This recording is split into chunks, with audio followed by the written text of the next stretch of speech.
नमस्कार दोस्तों, apex studies के ऑनलाइन प्लेटफॉर्म पर आपका एक बार फिर से स्वागत है। लास्ट लेक्चर में अपन ने चट्टानों के बारे में पढ़ा था, चट्टानों का वर्गीकरण पढ़ा था, आग्नेय चट्टानों के बारे में पढ़ा था। आज का जो लेक्चर होगा उसी के आगे रहेगा। चट्टानों के बारे में अपन आज के लेक्चर में पढ़ेंगे, उनकी डिटेल पढ़ेंगे, थोड़ा बहुत उनके बारे में, कौन सी चट्टान में क्या पाया जाता है, किस प्रकृति की होती है, इन्हीं के बारे में आज अपन देखेंगे। तो आज का लेक्चर स्टार्ट करने से पहले अगर अभी तक आपने इस चैनल को सब्सक्राइब नहीं किया तो इस चैनल को सब्सक्राइब कर लीजिए, बेल आइकन को भी दबा दीजिए जिससे आने वाली वीडियो की नोटिफिकेशन आपको मिल जाए। तो आज का वीडियो अपन स्टार्ट करते हैं चट्टानों के बारे में। तो चट्टानों के बारे में अपन ने पढ़ा था कि जो चट्टानें होती है उन चट्टानों के बारे में अपन ने देखा था, तीन प्रकार की ये चट्टानें थी। कौन कौन सी चट्टानें थी? पहली चट्टान थी आग्नेय, दूसरी चट्टान थी अवसादी और तीसरी चट्टान थी आपके रूपांतरित, जिसको अपन ने कायांतरित भी नाम दिया था। इन तीनों चट्टानों के बारे में जो सामान्य जानकारी थी वो अपन ने पढ़ ली थी, एक बार रिवाइज कर देते हैं। आग्नेय चट्टानें सबसे पहले बनती है। चट्टानें क्या होती है? ज्वालामुखी के लावा के ठंडा होने के पश्चात जो ठोस पदार्थ बनता है उसको चट्टान कहते हैं, या दो से अधिक खनिज पदार्थों के आपस में मिलकर एक ठोस संरचना के निर्माण होता है। उस ठोस संरचना को अपन क्या बोलते हैं?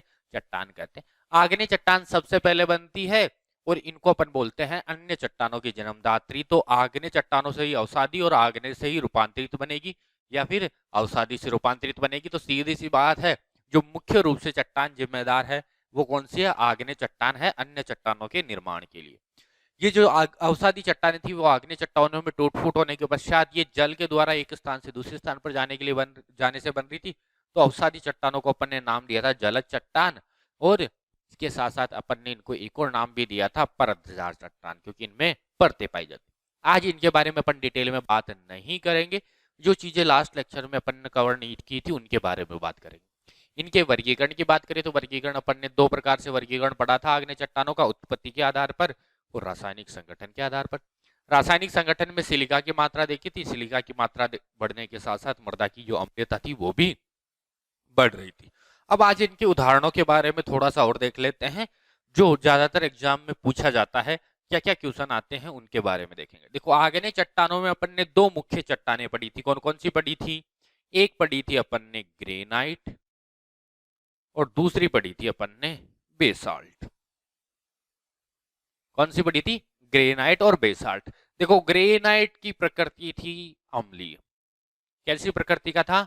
अम्लीय प्रकृति का था। और बेसाल्ट कैसी प्रकृति का था? क्षारीय। अपन ने एक शब्द लिया था बी शब्द से, इसको बी वर्ड से, बी लेटर से इसको याद किया था कि बी से बेसिक, और बेसिक का मतलब होता है क्षारीय, और बी से बाह्य। यानी ऐसी चट्टान जो बाहर होती है, क्षारीय प्रकृति की होती है, बेसाल्ट इसका उदाहरण है। जो बची यानी जो अंदर होगी और अम्लीय प्रकृति की होगी वो ग्रेनाइट हो जाएगी। हाँ, यहाँ पे अपन बात करें, ग्रेनाइट अम्लीय प्रकृति का तो होता है, इसके साथ साथ जो इसका रंग होता है वो कैसा होता है? हल्का रंग होता है। रंग कैसा होता है? हल्का। ऐसे बेसाल्ट का रंग कैसा होता है? गहरा रंग होता है। एक दूसरे की जस्ट अपोजिट है। ग्रेनाइट हल्के रंग का होता है और बेसाल्ट क्षारीय, या अपन बात कर सकते हैं गहरे रंग का होता है। नेक्स्ट अगर अपन बात करते हैं आग्नेय चट्टान की प्रकृति की, तो ये चट्टान क्या होती है? अन्य चट्टानों की तुलना में क्या होती है? कठोर होती है। क्या होती है? अन्य चट्टानों की तुलना में आग्नेय चट्टान, चाहे ग्रेनाइट हो चाहे बेसाल्ट हो, ये क्या होगी? कठोर होगी। दूसरी इसकी प्रकृति की बात करें तो इसमें परतों का क्या होता है? अभाव होता है। यानी इसमें परतें नहीं पाई जाती। परतें किसमें पाई जाएगी? आपके अवसादी चट्टान में पाई जाएगी। तो ये मुख्य रूप से आपके इन्हीं से क्वेश्चन आते हैं ज्यादातर, इसके अलावा कोई क्वेश्चन नहीं आएगा। आपको पूछे ग्रेनाइट कैसी है? अम्लीय प्रकृति की है और आंतरिक चट्टान है। उत्पत्ति के आधार पर कैसी है? आंतरिक। ऐसे बेसाल्ट क्या है? क्षारीय प्रकृति के, उत्पत्ति के आधार पर कैसी है? बाह्य है। दोनों कठोर होती है और परतों का अभाव होता है दोनों में। बेसाल्ट होता है वो मुख्य रूप से जो काली मृदा होती है उनके निर्माण में सहायक होता है। बेसाल्ट किसके निर्माण में सहायक होता है? काली मृदाओं के निर्माण में सहायक होता है। ग्रेनाइट अम्लीय मृदाओं के निर्माण में सहायक होता है। ग्रेनाइट किसके? अम्लीय मृदाओं के निर्माण में सहायक होता है। तो ये मुख्य रूप से आग्नेय चट्टानों से क्वेश्चन आते हैं। अपन मेनली क्वेश्चन की तरफ फोकस कर रहे हैं। ग्रेनाइट से अम्लीय चट्टान या अम्लीय मृदा का निर्माण होता है। अम्लीय प्रकृति की होती है, आंतरिक होती है, हल्के रंग की होती है। बेसाल्ट से काली मृदा बनती है या क्षारीय मृदा बनती है। क्षारीय प्रकृति का होता है, गहरा रंग होता है और भारी होती है। चट्टानें कठोर होती है और परतों का अभाव होता है। दूसरी तरफ अपन चलते हैं अवसादी चट्टानों की तरफ। तो अवसादी चट्टानें ऐसी चट्टानें होती है जो चट्टानें किनसे बनती है? आग्नेय चट्टानों से ही बनती है। आग्नेय चट्टानों में जब टूट फूट होगी और टूट फूट होने के फलस्वरूप ये क्या होगी, एक स्थान से दूसरे स्थान पर चली जाएगी और दूसरे स्थान पर जाकर परतों के रूप में जमा हो जाएगी। एक के ऊपर एक परतें, कैसे परतें बनती है लास्ट लेक्चर में अपन ने डिस्कस कर लिया था अच्छे से। अगर अभी तक वो नहीं देखा तो आप उसको भी जाकर देख सकते हो। तो यहाँ पे देखो अवसादी जो चट्टानें आपकी, ये अवसादी चट्टानें कहाँ से बनी है? आग्नेय चट्टानों से। तो अपन बोल सकते हैं आग्नेय चट्टानें अन्य चट्टानों की जन्मदात्री होती है। इसके दो अपन ने उदाहरण पढ़े थे। कौन कौन से उदाहरण पढ़े थे? एक तो बालू पत्थर और दूसरा पढ़ा था अपन ने चूना पत्थर।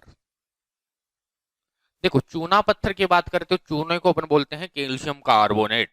तो यहाँ पे लगभग 40 से 98% तक क्या पाया जाता है? कैल्शियम कार्बोनेट पाया जाता है। चूना पत्थर में क्या होता है? 40 से 98% कैल्शियम कार्बोनेट पाया जाता है।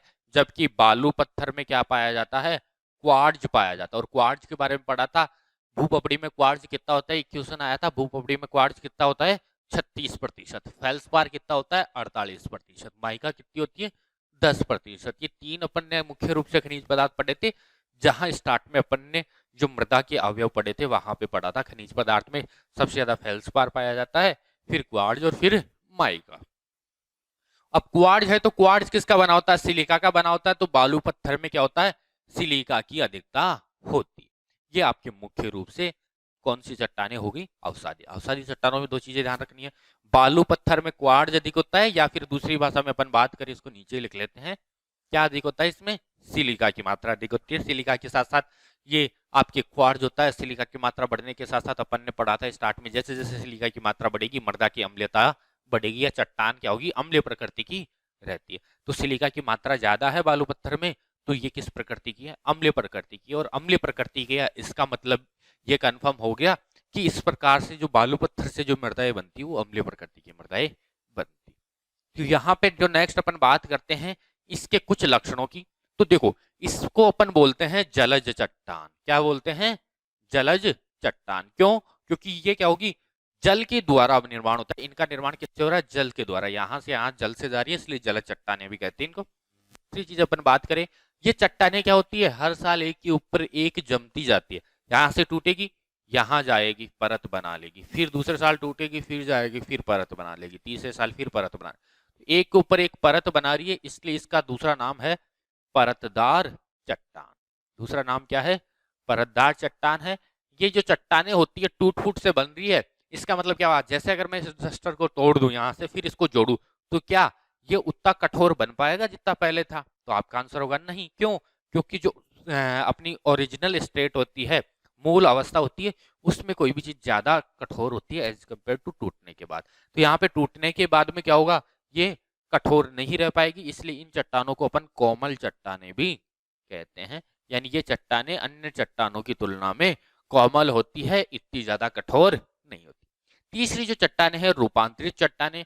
वैसे रूपांतरित चट्टानें भी दो प्रकार की चट्टानें होती है। रूपांतरित चट्टानें या कायांतरित चट्टानें कितने प्रकार की होती है? दो प्रकार की। कौन कौन सी होती है दो प्रकार? देखो सबसे पहला आता है आपका शल्कित और दूसरा आता है अशल्कित। शल्कित को इंग्लिश में अपन बोलते हैं फोलिएटेड और अशल्कित को बोलते हैं नॉन फोलिएटेड।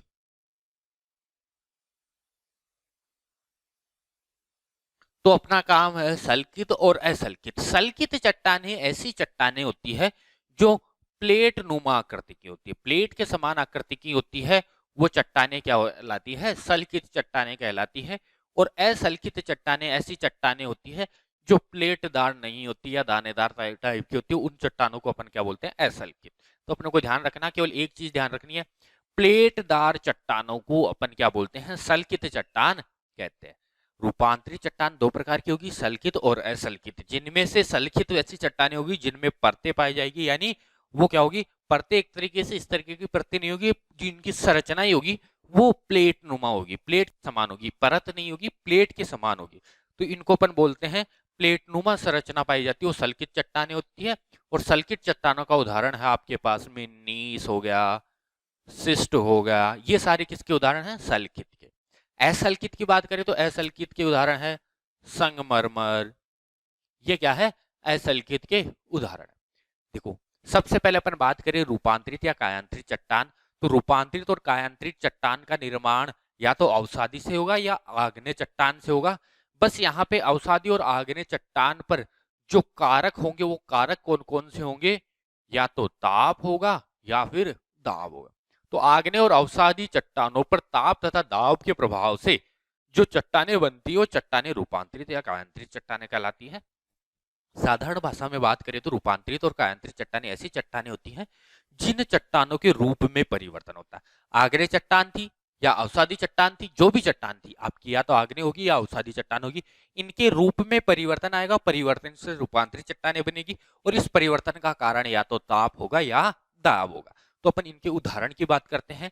देखो कुछ उदाहरण अपन लेते हैं, कुछ उदाहरण अपन ले लेंगे इनके ले लेते हैं, कुछ उदाहरण अपन इनके ले लेते हैं। तो आपके यहाँ पे दो उदाहरण है आपके पास में, क्या है, ग्रेनाइट और बेसाल्ट। ऐसे आपके पास में इसके भी दो उदाहरण है, बालू पत्थर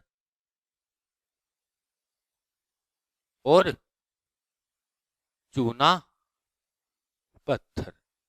अब देखो ग्रेनाइट की बात करते हैं, तो ग्रेनाइट के ऊपर क्या लगता है, जब दाब लगेगा तो दाब लगने पर किसका निर्माण होगा, निस का निर्माण होगा। किसका निर्माण होगा, निस का निर्माण होगा। ऐसे बेसाल्ट पर जब क्या लगेगा, दाब लगेगा, तो किसका निर्माण होगा, सिस्ट का निर्माण होगा। किसका निर्माण होगा, सिस्ट का निर्माण होगा। ऐसे बालू पत्थर पर जब क्या लगेगा, ताप तथा दाब दोनों लगेंगे।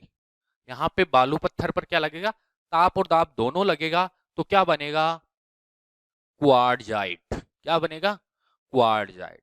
ऐसे चूना पत्थर पर जब क्या लगेगा, ताप लगेगा, तो इस ताप के फलस्वरूप किसका निर्माण होगा, संगमरमर का निर्माण होगा।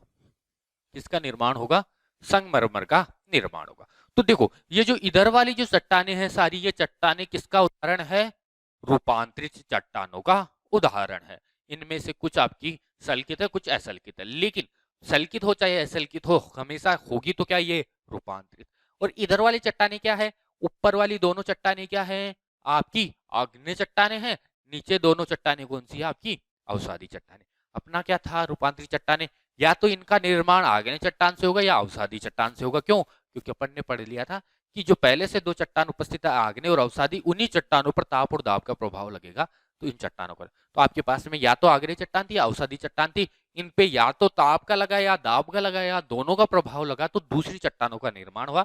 जो दूसरी चट्टानें बनी आपके पास में, वो चट्टानें किसका उदाहरण है, रूपांतरित चट्टानों। जैसे ग्रेनाइट पर दाब लगा तो निस बनी, अब निस किसका उदाहरण हो गई, आपकी रूपांतरित चट्टान का। जबकि ग्रेनाइट किसका है, आग्नेय का। ऐसे बेसाल्ट आग्नेय का उदाहरण है, बेसाल्ट पर जब दाब लगा तो सिस्ट का निर्माण हुआ, सिस्ट किसका उदाहरण है, रूपांतरित। बालू पत्थर पर जब ताप तथा दाब दोनों लगे तो क्वार्टजाइट का निर्माण हुआ। क्वार्टजाइट क्या है, एक रूपांतरित है, जबकि बालू पत्थर क्या है, आपके अवसादी। चूना पत्थर क्या आपके अवसादी, इस पर जब ताप का प्रभाव लगा तो संगमरमर का निर्माण हुआ। तो अपन बोल सकते हैं कि जो रूपांतरित चट्टानें होती वो कोई अलग से नई चट्टानें नहीं होती, पहले वाली चट्टानों में रूप में परिवर्तन से बनती।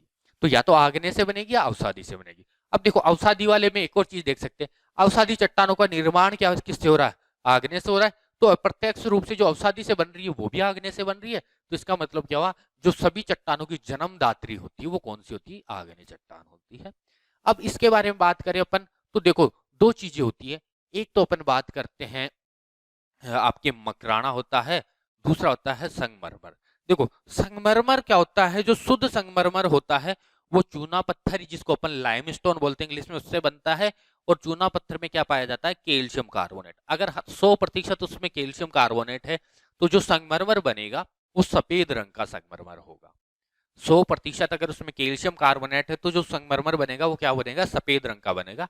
अगर उसमें कैल्शियम कार्बोनेट के अलावा कुछ अशुद्धियां उपस्थित है तो उसके रंग परिवर्तित हो जाएंगे, यानी अलग अलग रंग का संगमरमर बनेगा। जैसे अपन देखते हैं लाल रंग का, पीले रंग का, हरे रंग का, ठीक है, या चमकीले रंग का। जो भी संगमरमर आते हैं वो शुद्ध नहीं होते। शुद्ध संगमरमर हमेशा सफेद रंग का होगा। जैसे जैसे उनमें कलर आते जाते हैं वो अशुद्धियों का प्रतीक होता है कि उसमें अशुद्धि उपस्थित है। अशुद्धि के कारण उसका क्या होता है, रंग परिवर्तन होता है। शुद्ध संगमरमर हमेशा सफेद रंग का ही होता है। अब देखो इसमें अपन बात करते हैं, और जैसे अपन बात करते हैं किशनगढ़ में क्या होता है, संगमरमर फेमस है। ऐसे राजस्थान का जो नागौर है, नागौर में मकराना फेमस है, विश्व प्रसिद्ध है नागौर का मकराना और किशनगढ़ का संगमरमर। अब अगर इनके अपन बात करते हैं विशेषताओं की, तो विशेषताओं की बात करें तो ये चट्टानें भी क्या होती है, रूपांतरित चट्टानें भी क्या होती है, कठोर चट्टानें होती है। दूसरा अगर अपन बात करें तो ये चट्टानें क्या होती है, परतदार नहीं होती है। इन चट्टानों में भी क्या होता है, परतों का अभाव होता है। तो ये आपकी मुख्य विशेषता है इन रूपांतरित या कायांतरित चट्टानों की। तो आपकी ये चट्टानें कंप्लीट हो चुकी है, इनसे आगे आपके कोई क्वेश्चन नहीं आता चट्टानों से। मुख्य रूप से आपके दोनों लेक्चर में, पहले वाले में इनके वर्गीकरण और सामान्य जानकारी के बारे में अपन ने पढ़ा था, आज में इसको डिटेल में पढ़ा अपन ने। अगर नहीं, आपको अभी तक भी अगर पहले वाला वीडियो नहीं देखा है तो यहाँ कहीं साइड में आ जाएगा, आपको इस तरफ आ जाएगा साइड में, वहां क्लिक करके आप उस वीडियो पर जा सकते हो, वीडियो देख सकते हो। आज की वीडियो को अपन इसी शब्दों के साथ, अपने अंतिम शब्दों के साथ विराम देते हैं। जो नेक्स्ट वीडियो रहेगा आपका, वो आपके ऊपर निर्भर करता है। अगर आप कोई टॉपिक बता दोगे, कोई कमेंट करोगे टॉपिक, तो उसके ऊपर भी बना सकते हैं अपन। और बाकी अगर नहीं करते हो तो अपन जो अपनी रेगुलर सीरीज है, जो नेक्स्ट रेगुलर सीरीज में वीडियो आएगा आपके मृदाओं के बारे में, तो उसके बारे में अपन डिस्कस करेंगे। इसी के साथ धन्यवाद।